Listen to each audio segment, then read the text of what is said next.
Енді келесі қисық асимптота. Қисық асимптота дегеніміз бізде y тең мысалы бір функция алайық. Енді бір кезген функция алайық. Мысалы y тең fx деген функциямыз болсын.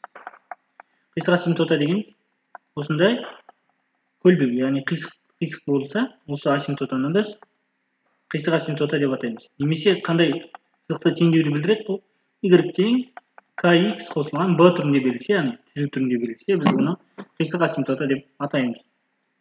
Енді қисық асимптотаны қалай табамыз? Қисық асимптота деген y тең kx қосу b түрінде беріледі дедік. Бізде жеке k-ны табу керек.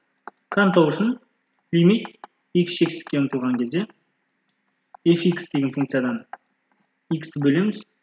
Бұдан k-ны тауып аламыз осы арқылы. Және енді мақсатым b-ны табу керек. B-ны табу үшін лимит x шексіздікке ұмтылғанда fx деген функциядан kx-ті азайтып тастаймын. Осылай мен b мен u-ды тауып алады екенмін.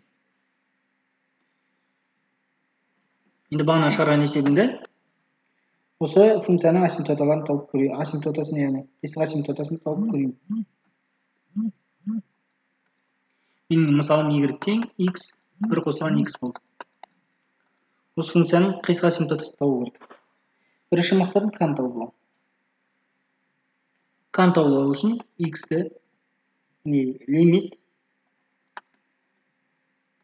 x шексіздікке ұмтылған кезде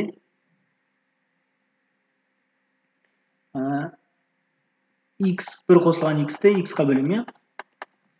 Енді осы жерде бір қарасаңыздар, былай жазсам да болады, бұны. Мына өрнекті былай жазбасам болады. Лимит x шексіздікке ұмтылған кезде x бір қосылған x деп жазбасам болады. Енді x пен x қысқарады менде. Ары қарай не болады? Менде x пен x қысқарды. Сонда менде мынандай өрнек қалды.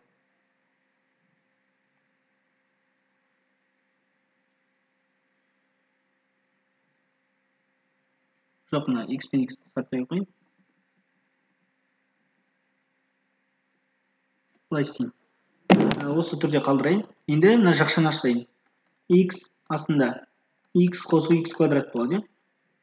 Енді ең үлкен дәрежесіне бөліп жіберсем, лимит x-тің ең үлкен дәрежесі x квадрат, соған бөлем.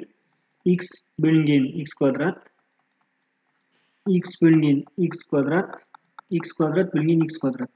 Бұдан менде үстінде лимит x шексіздікке ұмтылған кезде, үстінде менде x бөлінген x, яғни қысқарады екен, 1 бөлінген x қалады. Мынау 1 бөлінген x қосылған 1 қалады. Енді қараңыз, 1 бөлінген x деген бізде білеміз, шегіні 0-ге тең. Мынау 0-ге тең. Енді 1 бөлінген x үстінде сонда 0, астында 1 қосылған 0 болады. Бұдан сонда 0 деген k-ны тауып алдық. K-мыз 0-ге тең болды. Ендігі мақсатымыз біздің b-ны табу. B-ны табу үшін формуласына қоямын мен. B тең лимит x шексіздікке ұмтылған кезде fx деген функцияны мен жазып қояйын.